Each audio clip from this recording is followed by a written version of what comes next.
everybody, on today's Ask the Blacksmith, we're going to talk about how much basic equipment costs.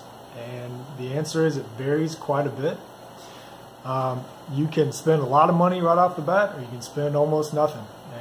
And it really depends on how much you want to invest and the type of equipment you're coming across.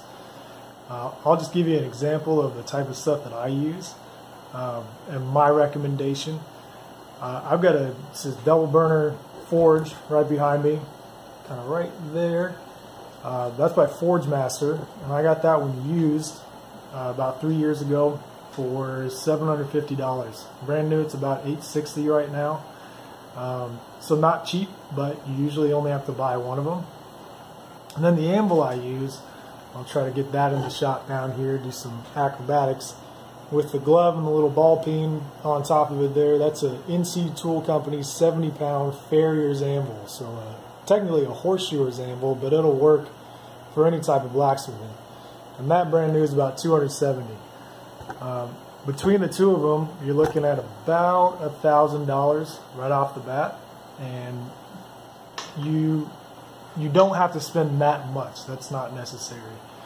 You can make a coal forge out of just a old brake drum or a lawnmower deck flipped over and dump some coal into the middle of it, add some pipe, get an old hair dryer to blow up through the bottom and generate some extra heat that way by forcing air up through the bottom of those coals, and you could do that for almost for free if you got those pieces of material around your house. I go into this a fair amount in the book, the DIY Blacksmithing book that you can pick up on Amazon. It's in hard copy and also on Kindle. So it doesn't have to cost a lot of money. The first anvil that I used for about the first year was a piece of railroad track, and that was given to me by another blacksmith while I was finishing up learning how to do this down in North Carolina. And it was just a 16-inch long piece of railroad track, and all along the top of that rail is what I was using at the time to hammer on as my anvil. But I learned later it's actually better to flip it over up on its end. So if you think about, this is the top of the rail, you flip it and make it vertical, so you're hitting on the cross section of it that ends up being your sweet spot. That'll give you better rebound as you're hammering down.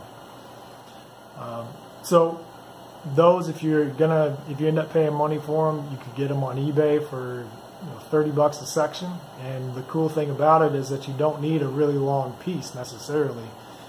You really just need something that's 2 to 3 inches thick with a wide enough or a big enough sweet spot on it to use as like the anvil sweet spot.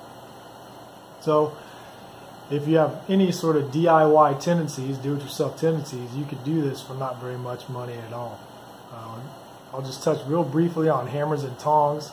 Hammer, the biggest thing to consider there is it needs to be at least 2 pounds.